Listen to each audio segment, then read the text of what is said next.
Here's my bass rig. I had somebody asking about that, specifically asking about my bass, super custom modified, but I figured I'd do the whole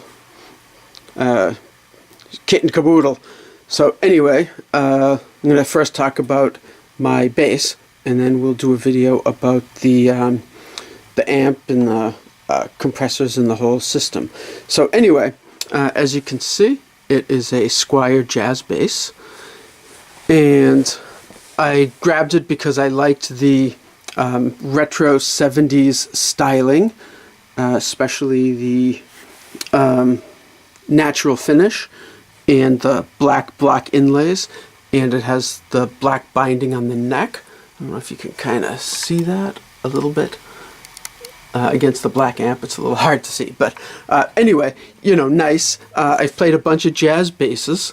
That's sort of my preference. It just feels comfortable, the neck especially, and this neck is far superior to anything I've ever played. Another reason I grabbed it was I wanted to sort of Geddy-ize it.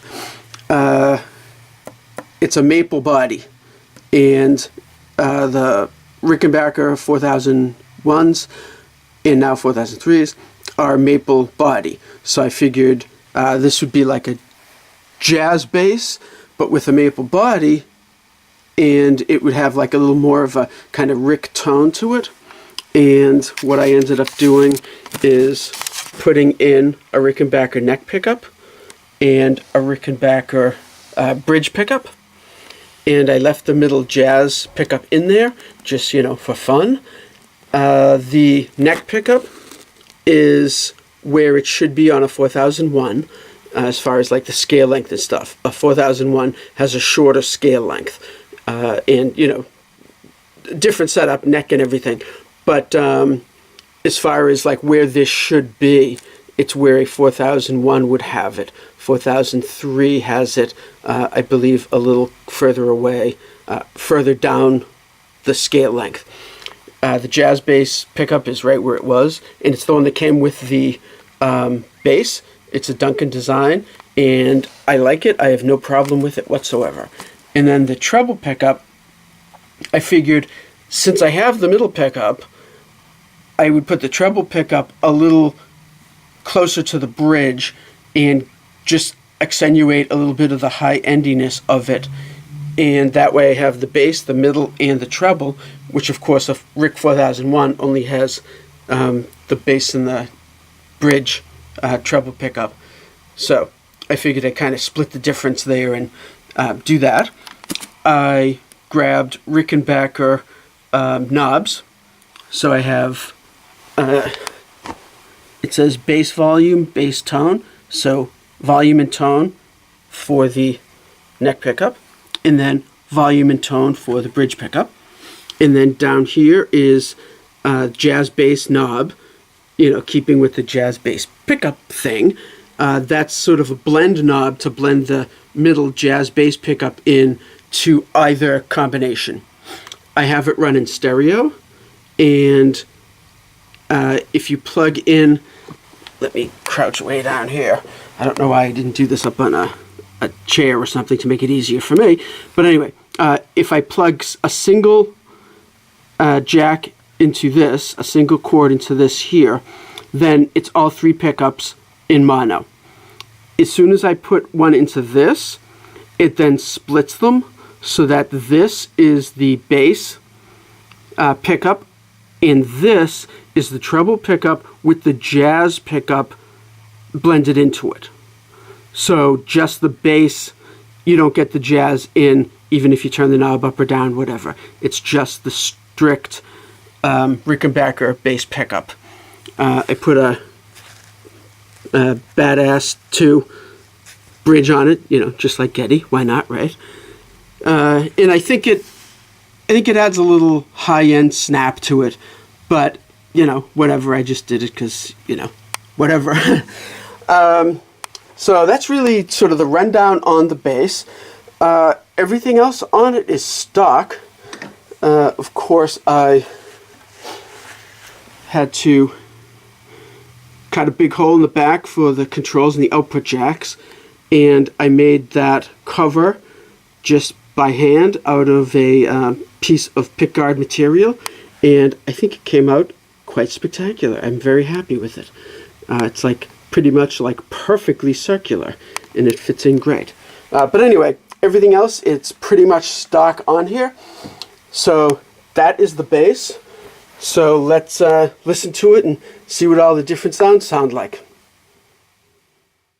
One thing I forgot to mention about this bass is it is heavy. You know, being maple, it's like hard maple, and it is heavy. It weighs in at a little over 13 pounds, so that is heavy. As some of you may know, a light Strat could be like 6 or 7 pounds, a heavy Strat is like 8 or 9, a heavy Les Paul can be like 9 or 10, and you know, this is super heavy. But anyway, let's check it out. Okay, so as I explained, I have it in stereo and all that, and I have it through stereo amps. So first, the bass pickup is run through the bass amp here, and I'm not going to play through the compression. The whole amp and the compression and everything you can check out on another video that I'm recording at the same time here. And I have my a coat on because we're in the middle of a not record cold, but pretty darn cold end of January thing. But anyway, so the bass.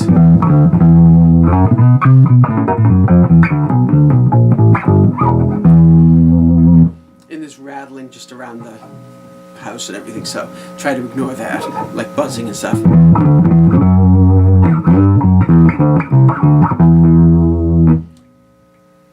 And, you know, volume works as you would expect. It cuts some of the highs and everything out, but I generally have the volumes all full up anyway.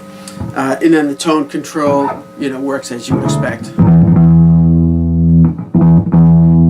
That's about halfway. That's about halfway. And then all the way.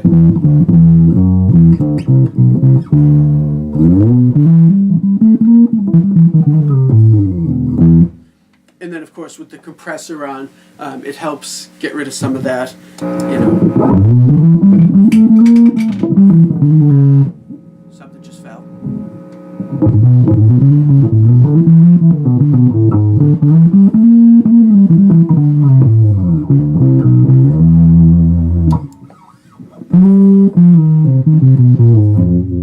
That's without the compressor.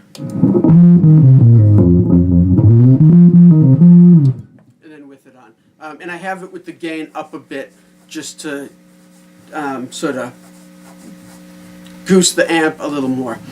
So that's the bass. And then we have the treble pickup.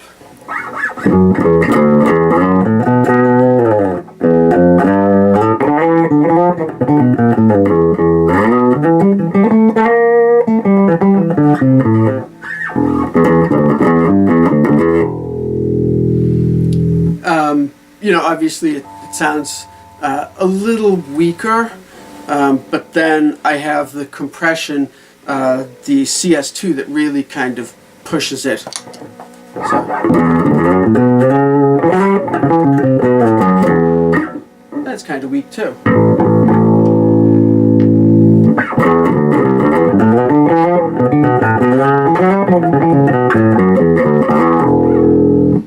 But both of them together, they sound great.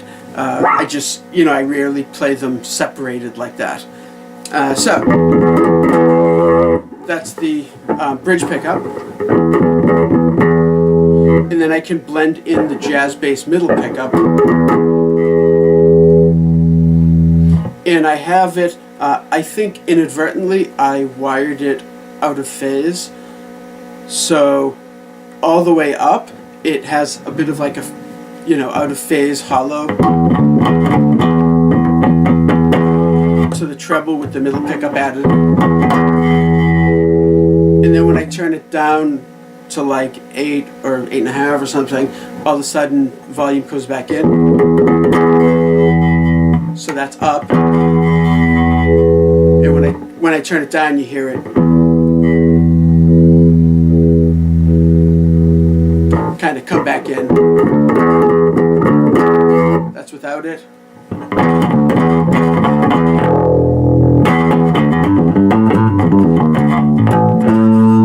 And that's with the middle pickup thrown in. And this is just the middle jazz bass pickup. I just turned the volume down on the bridge pickup and the blend knob that I showed you earlier.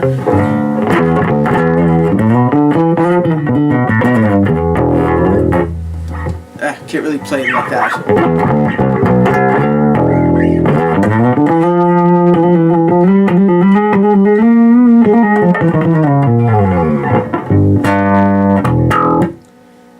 So that is pretty much the thing.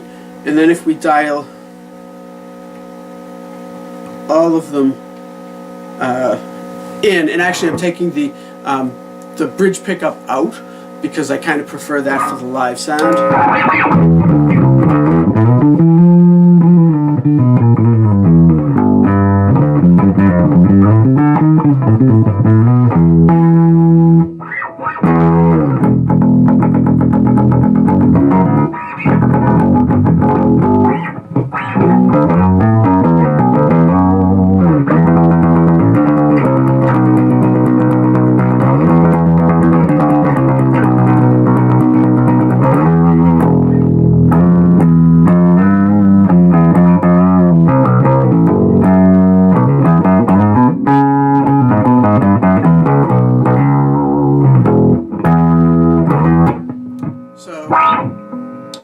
Turn off the compressors because they boost all the noise, and these being single coil pickups, there's some noise to them. I looked into different types of Rick pickups, and everything I could find online led me to believe that actual Rickenbacker pickups are the only thing that really sound like actual Rickenbacker pickups. So that's what I ended up with, and I'm totally perfectly happy with it. So I'm gonna go over to the other video and play through the bass rig here, and we'll see how that all sounds. So thanks for stopping by.